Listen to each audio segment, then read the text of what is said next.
히브리서 7장 19절부터 율법은 아무것도 온전하게 못할지라 이에 더 좋은 소망이 생기니 이것으로 우리가 하나님께 가까이 가느니라. 또 예수께서 제사장이 되신 것은 맹세 없이 된 것이 아니니 그들은 맹세 없이 제사장이 되었으되 오직 예수는 자기에게 말씀하신 이로 말미암아 맹세로 되신 것이라. 주께서 맹세하시고 뉘우치지 아니하시리니 네가 영원히 제사장이라 하셨도다. 이와 같이 예수는 더 좋은 언약의 보증이 되셨느니라. 제사장 된 그들의 수요가 많은 것은 죽음으로 말미암아 항상 잊지 못하니로되 예수는 영원히 계심으로 그 제사장 직분도 갈리지 아니하느니라. 그러므로 자기를 힘입어 하나님께 나아가는 자들은 온전히 구원하실 수 있으니 이는 그가 항상 살아계셔서 그들을 위하여 간구하시니라. 대제사장에 대해서 계속해서 이제 이야기를 하고 있습니다. 아론의 반차를 따르는 제사장들과 멜기세덱의 반차를 따르는 제사장, 예수와 성전 안에 그 율법의 그 대표라고 할 수 있는 제사장을 이제 비교를 하죠. 그래서 아론의 반차는 이제 족보로 그냥 생각하시면 돼요. 아론의 족보에 쭉 달려 있는 제사장들, 그거는 이제 인간들의 이 땅의 제사장이죠. 이제 멜기세덱의 반차는 어디서 왔는지 또 어디로 가는지도 모르는 그런 하늘의 대제사장이에요. 멜기세덱의 반차라고 하는데 그 반차에는 한 분밖에 없어요. 예수죠. 그래서 이 땅에 아론의 반차를 좇은 제사장들이 지금 이제 여기서 부정이 되고 배제가 되는, 삭제가 되는 거죠. 그리고 멜기세덱의 반차를 좇은 이제 그 예수라는 대제사장이 실체로 확 부각이 되는 거죠. 그래서 이제 히브리서 기자가 뭐라 그러냐면 아론의 반차를 좇은 제사장들은 계속해서 그 수요도 많고 계속해서 그들이 이제 제사를 지내러 들어갈 때 자기도 정결케 하는 의식을 행하고 들어가야 겨우 제사를 지낼 수 있는 그런 자들이라 그래요. 그게 왜 그러냐면 수요가 많은 이유는 계속 죽거든요, 이 사람들이. 그러니까 죽으면 또 다른 사람이 와야 돼요. 죽으면 또 다른 사람이 와야 돼요. 근데 죽는다라는 건 죄의 삭시거든요.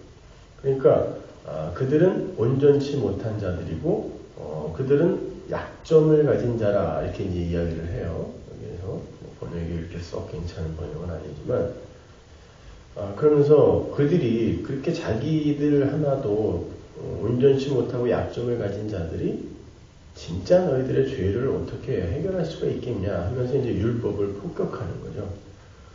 그러면서 은혜로, 그러니까 아론의 반차를 좇은 제사장들은 아버지가 죽으면 밑으로 계속 이렇게 계승이 되죠, 그죠? 그래서 아들이 제사장이 되고 그 사람 죽으면 또 아들이 제사장이 되고 육의 혈통을 따라 제사장이 되는데 멜기세덱의 반차를 좇은 제사장은 하나님의 은혜로 선택이 되어서 그냥 하나 뚝 떨어지는 거예요. 그러니까 그 아론의 반차를 좇은 제사장에 의해 정결케 되었다고 하는 자들은 인간의 이 땅의 것, 육적인 방법으로 그렇게 되어지는 거고, 멜기세덱의 반차를 좇은 대제사장, 그 제사장에 의해 선택을 받아 구원을 받은 자들은 은혜로 되는 거라는 걸 이제 의미를 하는 거란 말이죠. 그러니까 여러분이 잘 아셔야 되는 것들이 이 멜기세덱의 반차를 좇은 대제사장이 우리를 위하여 간구를 한다라고 하는데 이사야서로 가면은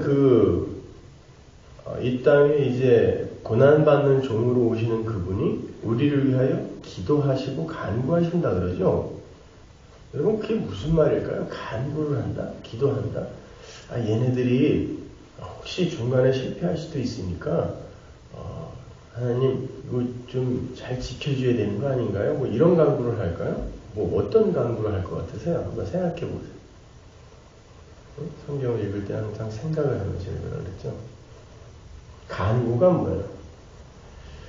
한문이 참 이렇게 한문을 연구를 하다 보면요, 굉장히 그러니까 성경에 나오는 이야기들이 이게 진짜 실제구나라는 걸 참 잘 보여주는 글이 한자인데, 대선자 같은 것도 그렇고,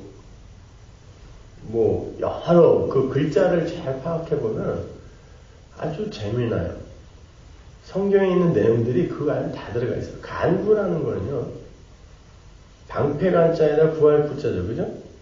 간구라는 건 막아서서 뭔가 화살이나 적의 창이 날라올 때 그걸 막아서서 얘는 살려야 된다라고 구하는 게 간구예요. 얘를 어떻게 도와주세요 이게 아니라 지의 희생이 먼저 전제가 되는 걸 간구라 그래요. 근데 성경이 이야기하는 예수의 간구가 정확히 그 뜻이거든요. 그러니까 남자들이 술 처먹고 들어와갖고 애를 그냥 괜히 막 패는 병신들 있잖아요. 그거를 엄마가 꼭 품어안고 차라리 날 때려라 그러죠. 그 상황을 떠올리시면 돼요. 이유 없이 맞는데 공격이 들어오는데 엄마가 거기를 그 아이를 품어 안으면 더 때리는 거 알아요. 그럼에도 불구하고 아기를 보호하기 위해 꽉 막아가지고 대신 맞는 거예요. 아무것도 안 하고 혼자 기도만 하는 게 간구가 아니라. 그러니까 대제사장, 멜기세덱의 반차를 줬던 대제사장은 바로 그러한 간구를 하는 자기의 희생을 근거로 하여 우리를 거저 살려내는. 그러니까 이거는 그냥 무를 해서가 아니라 족보에 그냥 올려버리는 거예요. 생명책에 올려버리는 거예요. 올려버려서 그 생명책에 들어가 있는 이는 얘가 뭘 좀 모자라고 사고를 좀 치고 공부를 좀 못해도 내 새끼란 말이에요. 그래서 그런 일은 없겠지만 혹시 잘못해갖고 얘가 지옥에 가 있잖아요. 그럼 생명책 들고 가서 야, 너 왜 거기 있니? 끌어내오는 걸 구원이라 그래요. 이해를 잘 하셔야 돼요. 인간의 행함을 근거로 천국과 지옥이 갈라진다면 그가 지옥에 가 있을 때는 마땅히 네가 그냥 지옥에 갈 일을 했으니까 너 거기 있어도 싸다 이래야 되지만 하나님의 구원이라는 건 얘가 평생 지옥 갈 일만 해갖고 진짜 지옥에 내려가 있어도 생명책에 있는 애들이랑 이렇게 맞춰보다가 이거 하나가 빠졌네. 어디 갔나? 그때 지옥 가 있어. 하도 개차반처럼 살아갖고. 그러면 끝까지 지옥에라도 내려가서 건져오는 걸 구원이라고 해요. 그래야 하나님의 은혜이며 사랑인 거예요. 그런데 이 시대 기독교는 전부 그걸 인정하려고 하질 않아요. 왜냐면은 무언가를 자기들이 자꾸 해야 되거든요. 여러분 말씀이 떨어지면 참나. 어제도 어떤 이제 부부가 오셨어요. 우리 교인인데 나는 이 성원학교에 와서 큰 기대를 갖고 왔다는 거예요. 왜냐면 CD를 듣고 이러면서 여기 가면 대화가 통할 사람이 이렇게 그래도 600명이 모여서 이렇게 있다라는 그 기대감에 그 외로움과 고독감, 고립감을 여기 가면 해소할 수 있겠다 그래서 집 팔고 여기 직장 다 버리고 교회 때문에 여기 왔다는 거예요. 부부가. 젊은 부부가. 근데 구역 예배를 가도 교회 안에서 밥을 먹으면서 얘기를 해도 이 은혜 때문에 여기까지 차올라서 터져나오는 뭐가 있어야 되는데 이 사람들이 다른 얘기들만 하더라는 거예요. 성화교회에 왔는데도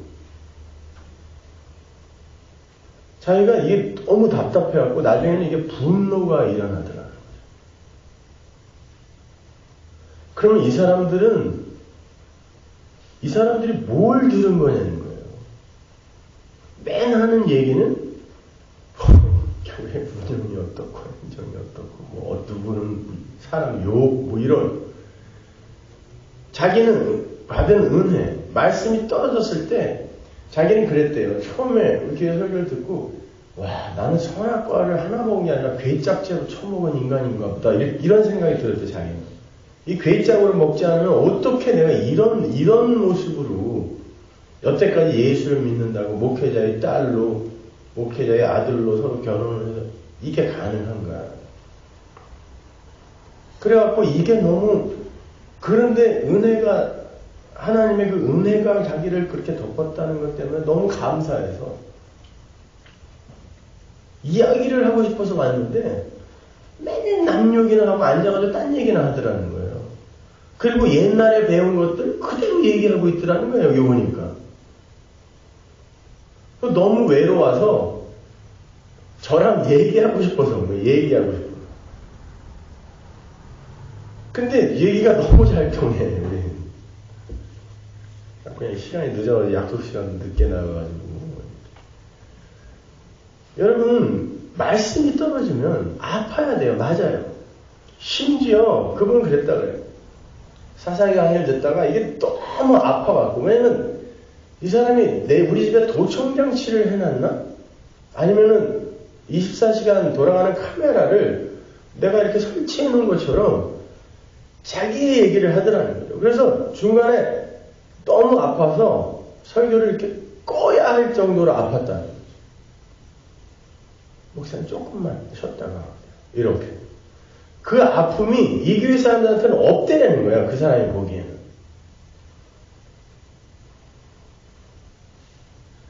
말씀이 떨어졌을 때 여러분 사마리아 여인의 그 이야기 한번 보세요. 예수님이 사마리아 여인 그 죄인에게 찾아갔어요. 그래놓고 뭘 처음에 밝혔냐면 네가 얼마나 큰 죄인이냐를 밝혔어요. 그리고는 네 남편 데려오라 그래놓고 괜히 하지 않아도 될 말을 해놨는데 그래놓고 여자에게서부터 어떤 질문을 끌어내냐면 율법입니까? 은혜입니까를 물어보게 만드세요. 모리아산인가요? 아니 그리심산인가요? 시온산인가요? 이 율법이에요. 성전.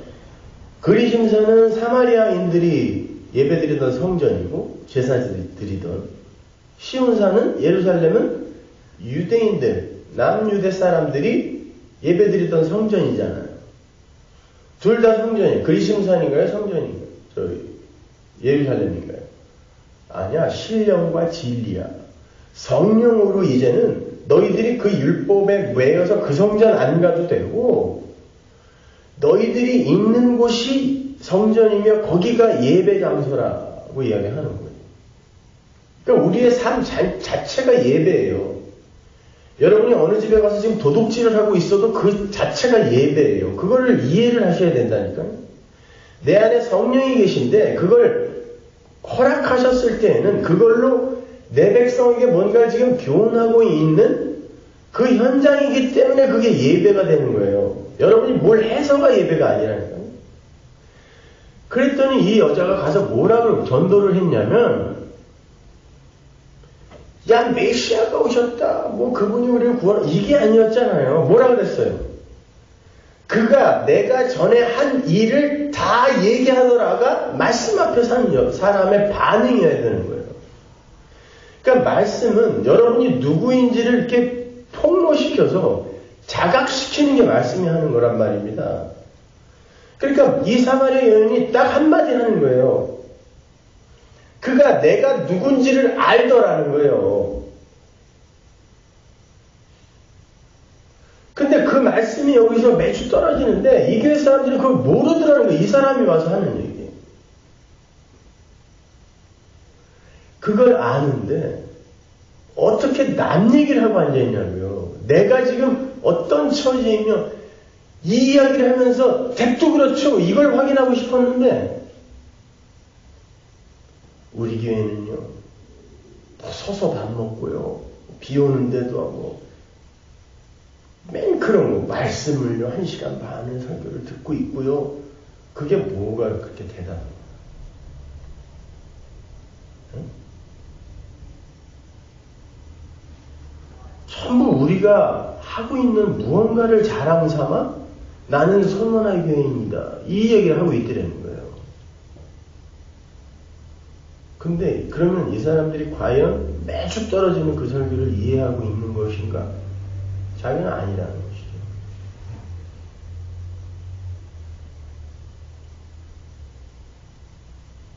것이죠. 여러분, 말씀이 떨어지게 되면 나사로의 그 비유에서도 보면 예수님이 그 바리새인들한테 한 비유잖아요. 그죠? 바리새인들한테 왜 부자와 나사로의 비유를 이야기했겠어요? 비유는 그 자체로 어떤 그 안에서 팩트를 끄집어내는 게 비유가 아니에요. 며칠 전에 한국에 있는 인천에서 성원화 모임을 이끄는 모 목사님이 질문을 하셨는데, 목사님, 묵시 속에는 모든 게 다 이렇게 완료가 되어 있다면서요. 그런데 왜 그 부자가 지옥에 가갖고 자기 형제들을 못 만났냐는 거예요. 거기 다 있을 텐데. 비유 안에서 그런 팩트를 찾아내려고 하면 안 돼. 비유는 담겨있는 메시지를 갖고 그 메시지를 강화하기 위해 나온 게 비유지. 실제로 무슨 나사로가 아브라함의 품에 이렇게 앉아있겠어요? 그리고 무슨 구름 이런 그 이야기는 바리새인들한테 왜 그런 이야기를 했냐면, 바리새인들 보세요. 참 착한 일을 열심히 이 땅에서 하려고 했던 사람들이죠. 그러니까 부자의 자리에 바리새인들을 끼워 넣는 거죠. 거지가 한 대를 개가 핥을 정도면 이거는 씻지도 못하고 그렇게 고름 살이 썩고 그러면 악취란 악취는 진짜 이 세상에서 감히 맡아보지 못한 악취가 났을 것이고, 문 앞에서 그런 더러운 게 부거를 하고 있다는 건 부자의 입장에서 그건 빨리 쫓아내버려야 되는 건데 놔뒀단 말입니다. 심지어 이 부자가 이름도 알아요. 거지 이름. 여러분, 지나가는 홈리스트한테 동전은 몇 개 던져줬을지 몰라도 그 사람들 이름 물어본 적 있어요? 이 부자는 이름도 알았단 말입니다. 그리고 아브라함, 하나님을 아버지라고 불렀고 하나님을 섬기는 사람이었고 착한 일을 열심히 하는 사람이었어요. 근데 왜 이 사람이 지옥 가 있냔 말이에요. 그리고 나사로는 도대체 뭘 했다고? 이 사람은 개가 자기 허언대를 핥는데도 아무것도 할 수 없는 존재였어요. 그죠? 쫓아버릴 힘도 없어. 근데 나사로라는 이름이 엘라자르, 하나님이 도우셨다는 뜻이에요. 하나님이 도우시면 그렇게 무력한 자가 되는 거란 뜻이에요. 하나님이 도우시면. 근데 하나님이 안 도우면 지들 힘으로 열심히 무언가를 해서 뭘 만드냐면 구렁을 만드는데 너와 나는 달라라는 구렁을 만든다는 거예요. 인간은 행위로. 그런데 지옥에 갔더니 그 구렁이 완전히 패여서 이제 건너갈 수 없는 곳이 되더라. 이게 메시지란 말입니다. 그러니까 인간이 하나님의 은혜를 모르고 행함을 내놓기 시작하게 되면 반드시 그걸로 너와 나는 달라라는 구렁을 만들기 시작해요. 이게 바로 율법주의자들인 바리새인들의 모습이었단 말이에요. 근데 우리가 그거 안 하냐고요, 지금요. 이거 보세요. 우리는 헌금 바구니 안 돌려. 야, 우리는 11조 강조 안 해. 야, 우리는 건축 헌금 이런 거 무슨 얼마씩 작정해 이런 거 안 해.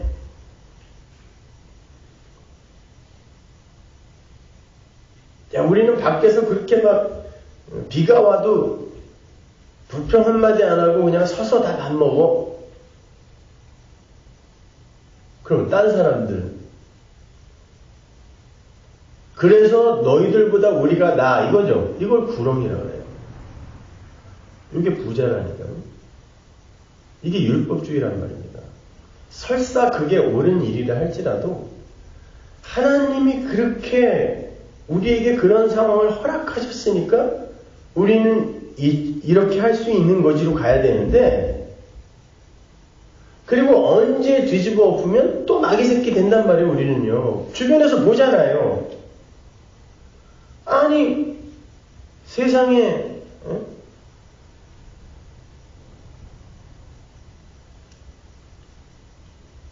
하도 어떤 사람이 우리 교인들한테 돈 꾸고 돈을 안 갚아갖고 사람들이 자꾸 찾아와가지고 목사님 이렇게 해서 돈을 꿔는데 돈을 안 갚는데 뭐 교인끼리 이거 돈을 달라 그래야 말라 해야 돼요. 그래서 제가 불러갖고 교인한테 이렇게 돈 꾸지 말고, 아니 한국 같더니 한국에 있는 분도 저한테 아유 그 양반한테 그냥 돈을 그렇게 많이 꼴렸는데 전화 한 통 없다고.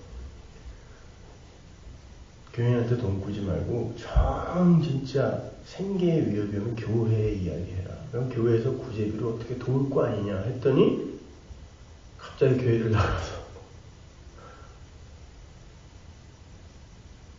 욕을 하고 다니는데 정말 이해할 수 없는,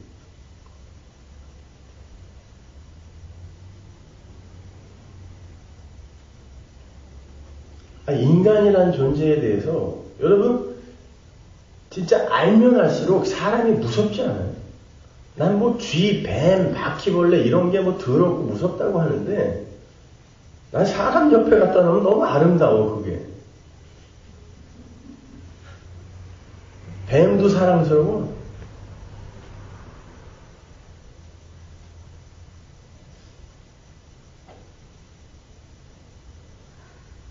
모든 그 자기 합리화라는 게 뭐냐면요,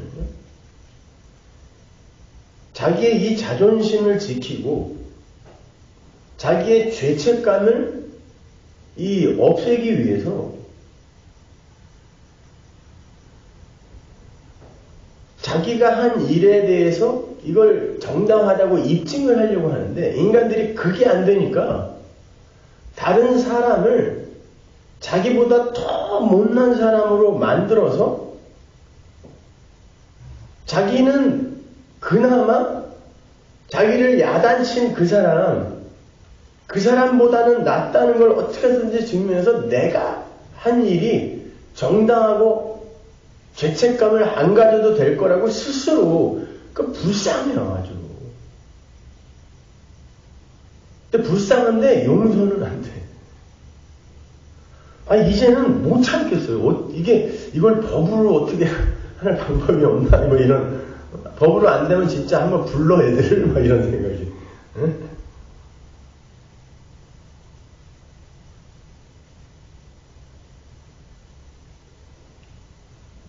우리가 뭐가 그렇게 대단해요? 우리도 언제든지 그렇게 변할 수 있는 존재잖아요. 그죠? 내가 정당하고, 내가 못나고, 내가 잘나고 뭘 했고 안 했고 이거는 싹 잊어버리고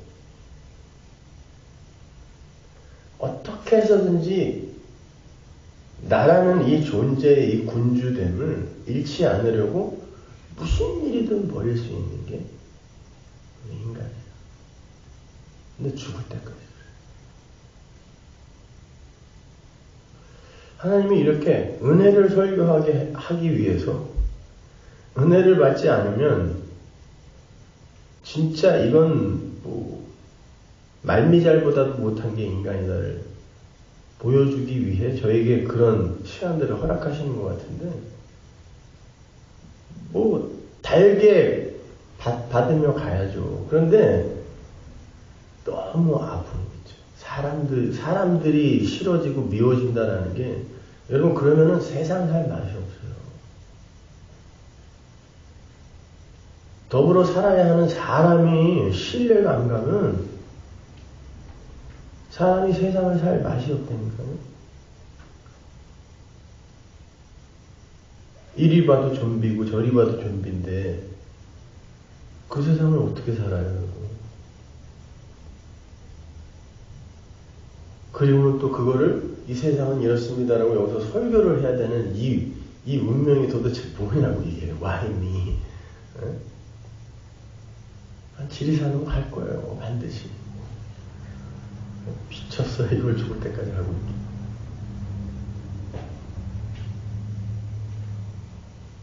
그런데 성경을 보면 예레미야도 그렇고 바울도 그렇고 다시는 말씀 안 전해 지금 또 부득불 끌고 가요. 부득불. 그 단어가 부득불이라는 게 밖에서 알지 못하는 힘이 내가 입을 다물고 있으면 입을 벌린다는 뜻이에요. 찢어버린다. 찢어서라도 말을 하게 만드는 거. 부득불. 예레미야가 그러죠. 난 다시는 이렇게 아플 거면 내가 이렇게까지 열심히 해서 말씀을 전하는데 돌아오는 건 내 수염을 뽑는 자들, 내 뺨을 치는 자들밖에 없으니 내가 왜 말씀을 전하겠어? 라고 예레미야가 울죠. 그런데 다시는 안 전한다 그랬는데 하나님이 찾아오더니 엉덩이를 발로 차서 다시 나가! 그러는 거예요. 그러니까 예레미야가 울면서 돌아다닌 거예요. 그래서 눈물의 선지자예요. 도대체 왜 나만 갖고 그러면서 또 얘기를 해야 돼. 사도 바울도 마찬가지예요. 부득불 그리스도를 전해야 하면 이라는 거예요. 왜 나만 갖고 그래? 보세요. 얼마나 괴로웠으면. 여러분 사도 바울이 뭘 하고 다녔겠어요?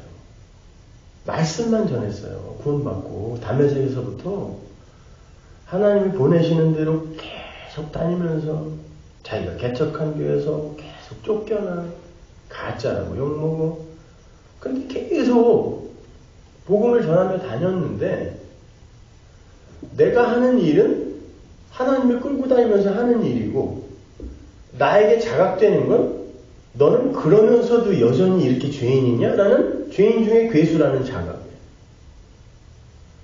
그러면 이 일을 하면서 밖에서 의도 터져? 이 안에서는 또 너 같은 게 무슨 하나님의 종이냐? 이 자각으로 아파. 사도 바울이 살고 싶었겠습니까?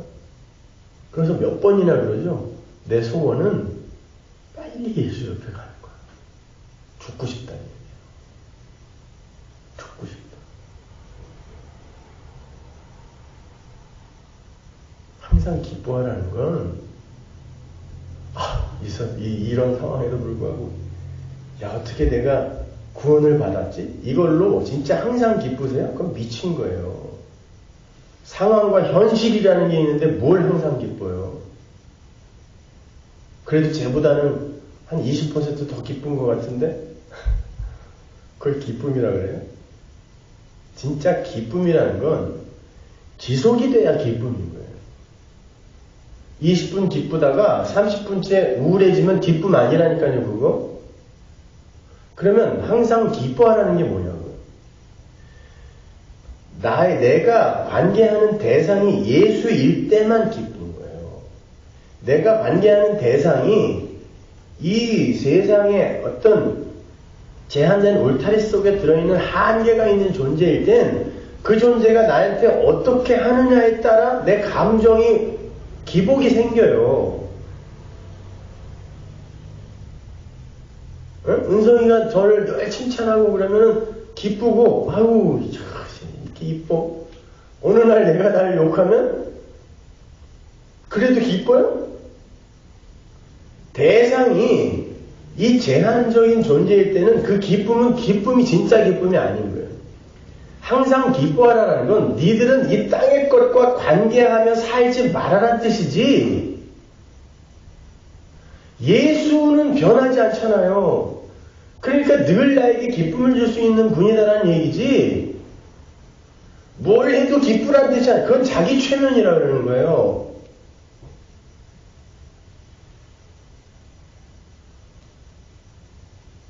기쁜 척 하는 거예요, 그거는. 그럴 때마다 예수께로 가는 거예요. 성도는 항상 이 세상에서 나는 그냥 없음이 맞구나. 벌레만도 못한 존재가 맞구나. 이리로 밀려가게 되어 있기 때문에 여러분 내 자아가 시퍼렇게 지금 이렇게 살아있는데 어떻게 그게 기뻐요? 나는 늘 창을 들고 나를 보호하려고 상대방이 누가 나에게 다가와서 나의 이 자존심을 건드려 하고 손수, 창과 이게 자아라는 단어잖아요. 스스로자, 손수, 창과 이게 자아. 내 스스로 내 손에 창을 들고 나를 지키려고 하는 게 자아란 말이에요. 그때 누군가 나를 치고 들어와서 네가 죄인이야 라고 했을 때 이 창이 어디를 향하겠냐고. 상대방을 향하게 돼 있어요. 그 말씀을 향하여 공격을 하게 돼 있다니까요.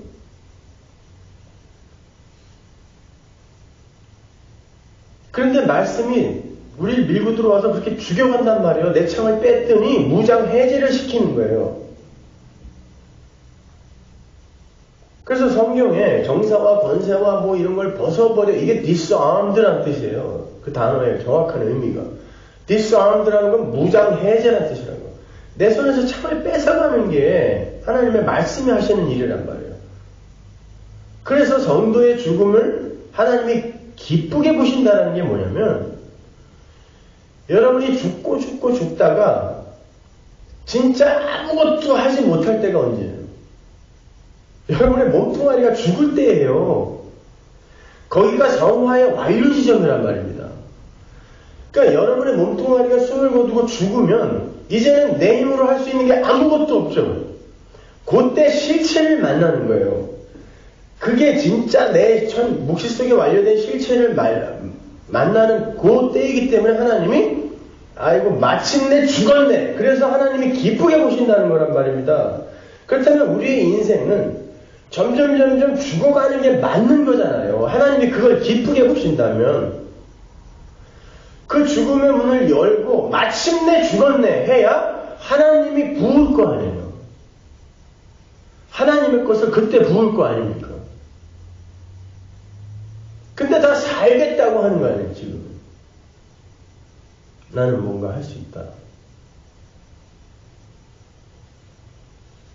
그러니까 참 이 기독교가 이게 이걸 누가 알아듣겠냐고 생각해보세요. 그래서 말씀의 폐쇄성이라는 거. 하나님이 이사야에게 말했잖아요. 너는 가서 눈과 귀 막으라. 눈과 귀 막으라는 건 아무도 못 알아듣게 하라는 뜻인데 못 알아들어요. 근데 언제까지 이렇게 할까요? 그랬더니 세상의 심판으로 날아가고 기름 부음 받은 자가 와서 구원할 자를 구원할 때까지 그래라. 근데 십자가가 섰어요. 이미 오셨단 말이에요, 그분이. 그러면 어떤 자들의 귀에는 들려야 된다고, 이게. 예? 이 세상 모두가 다 못 들어도 어떤 자들의 귀에는 들려야 된단 말이에요. 그런 자들이 어제 찾아온 그런 사람들이. 도대체 왜 주변에 믿는 사람이 없냐고. 여러분 믿는 사람 없어요. 여러분 주변에 믿는 사람이 진짜 몇 명이나 존재하는지 잘 한번 이렇게 고민하면 해야 하는 거예요. 이 성문화 교회가 예수를 다 믿는다고요? 천만에 맞습니다. 5%도 안 돼요. 그냥 직접 동의를 하고 있는 거죠. 맞아. 그럼 그게 맞으면 내 안에서 여기서 터져나와야 될 게 있잖아요. 네? 통곡과 탄식과 그럼에도 불구하고 나를 향한 하나님의 은혜로 인한 찬송이 여기서 나와야 되는데 그걸 내놓는 인간들이 없어요.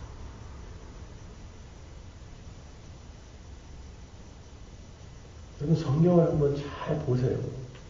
다 다 그 얘기거든요, 이거. 전부 다. 다 그 얘기를 하고 있는데, 엉뚱하게 여기서 뭘 지켜야 돼요? 뭐.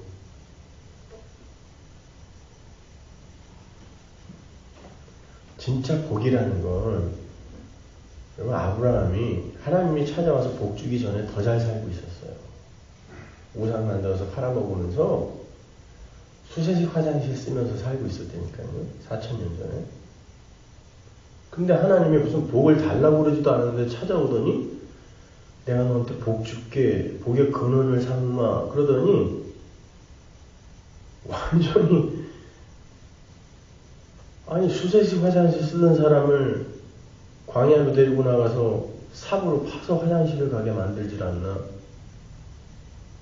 한 군데 정착해서 집을 짓게도 못 만들어서 거더라 가야 되고 그래서 장막에 거 있다고 하는 거예요. 그러더니 결국 마지막에 막벨락을 무덤 하나 딱 주고서는 끝이야. 이게 무슨 복이에요?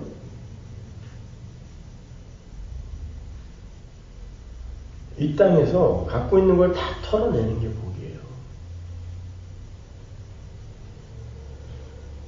그 복이라는 게 하나님의 것이 성도에게 은혜로 그냥 무조건적으로 부어지는데 그걸 감사함으로 받아먹는 걸 복이라고 해요.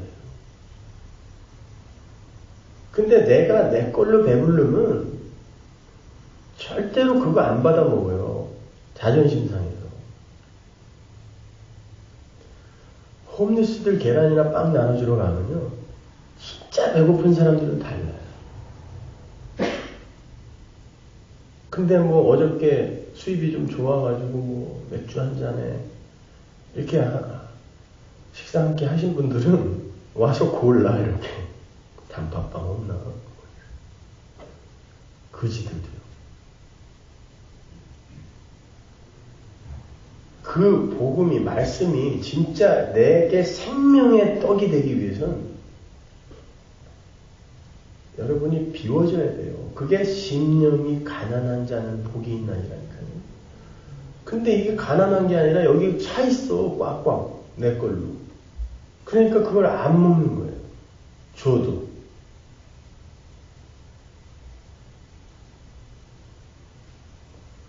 나는 그래서 빨리 하루빨리 이 시대의 종말이 왔으면 좋겠어. 나는 이 인간들의 얼굴을 꼭 한번 볼 거야. 그 앞에서. 그 당황하는 모습을 이런 마음 가지면 안 되는데 점점 더 많이 들으니 이거 내가 반드시 천국 앞에서 그 인간들 얼굴 한번 꼭 볼 거야. 어떤 모습으로 죽어가는지. 정신 차리세요, 여러분. 마지막은 꼭 고도입니다. 반드시 와요. 이미 징조는 벌어지고 있고 사람들이 뭐 꿀벌이 많이 죽었다. 이제 꿀벌이 그렇게 죽어가면 이제 곧 보세요. 어떤 일이 일어날지. 그런데 꿀벌 문제가 아니에요. 박쥐, 북극곰 얘네들 지금 거의 멸종 위기에 빠졌어요. 그런데 왜 인간들이 꼭 꿀벌의 멸종만 갖고 이렇게 기사화하고 하는지 아세요? 인간들은요, 이 꿀벌은 그래도 인간들에게 무언가 이렇게 기여하는 바가 있죠. 인간들은 그런 징조를 보고도 자기에게 별 유익을 주는 것 같지 않은 그런 것들이 사라졌을 때는 관심도 없어요.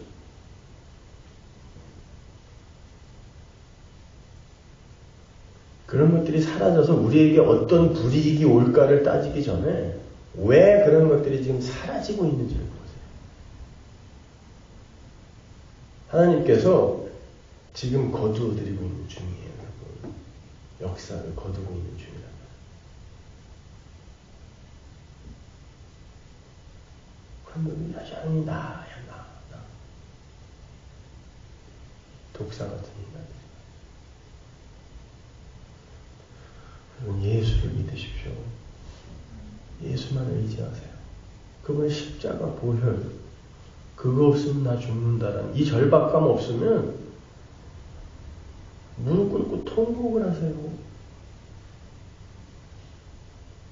그리고 제발 이 말씀이 이해가 가게 해달라고.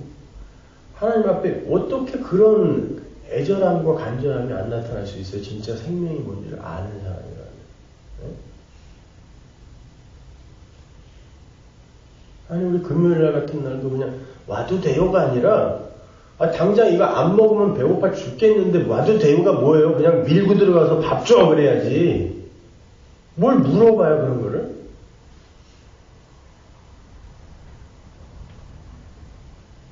아직도 배가 부른 거예요 그러니까. 그러니까 수요 예배 빨리 해주세요 저한테. 주일날 하는 거나 제대로 다 알아듣던가 그럼. 수요 예배 해주면 뭐 할 거예요.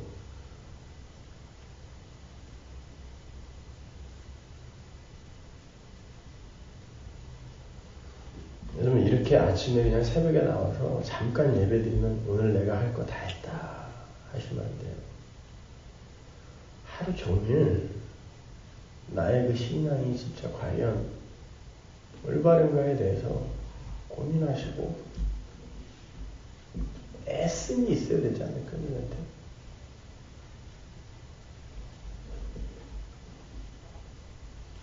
좀 읽으신 말씀 갖고 한번 잘 생각해 보세요. 왜 은혜여야 되는가?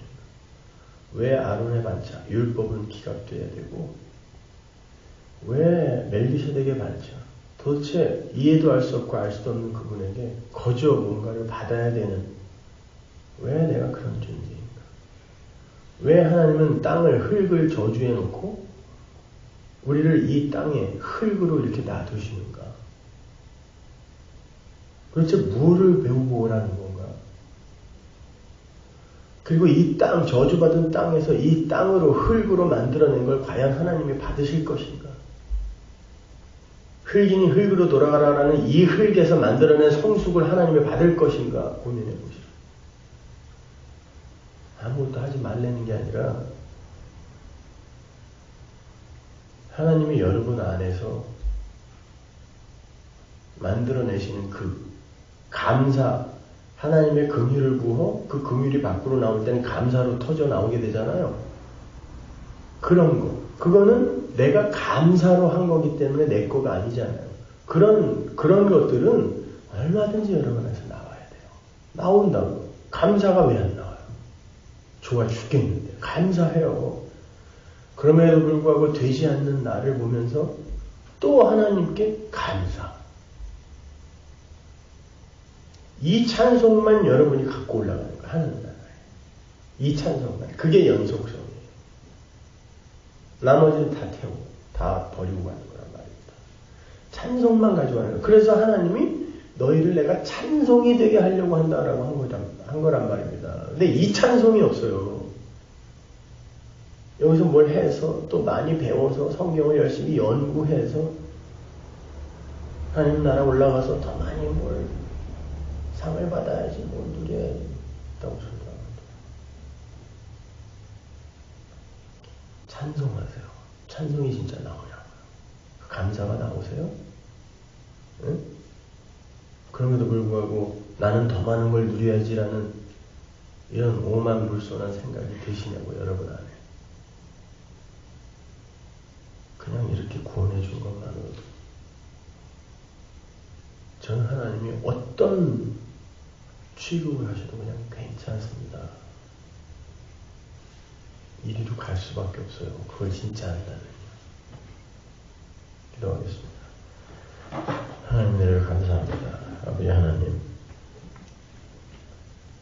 하나님께서 내가 다시 올 때 내가 진짜 믿음을 보겠느냐라고 말씀하신 그 말씀의 진리가 점점 경험으로 이 역사 속에서 깨달아지는 시대입니다. 하나님 어디에 교회가 있으며 어디에 성도가 있습니까? 어디에 믿음이 있습니까? 그 와중에 눈과 귀가 열려서 이렇게 고통스럽게 그러나 감사함으로 찬송함으로 하나님께 한 발 한 발 가고 있는 하나님의 백성들을 축복하옵소서. 그들의 인생이 더욱더 힘들어지고 어려워진다 할지라도 그 속에서 그들이 붙든 소망, 약속, 맹세, 언약을 놓치지 말게 하시고 아버지 하나님이여 그렇게 미워지고 비워지다가 결국 죽어 완전히 빈손으로 아버지 만나 그 아버지 쏟아부으시는 복으로 말미암아 정말 영생 속에서의 행복을 쟁취한 성도가 되게 하여 주옵소서. 예수님의 이름으로 기도합니다.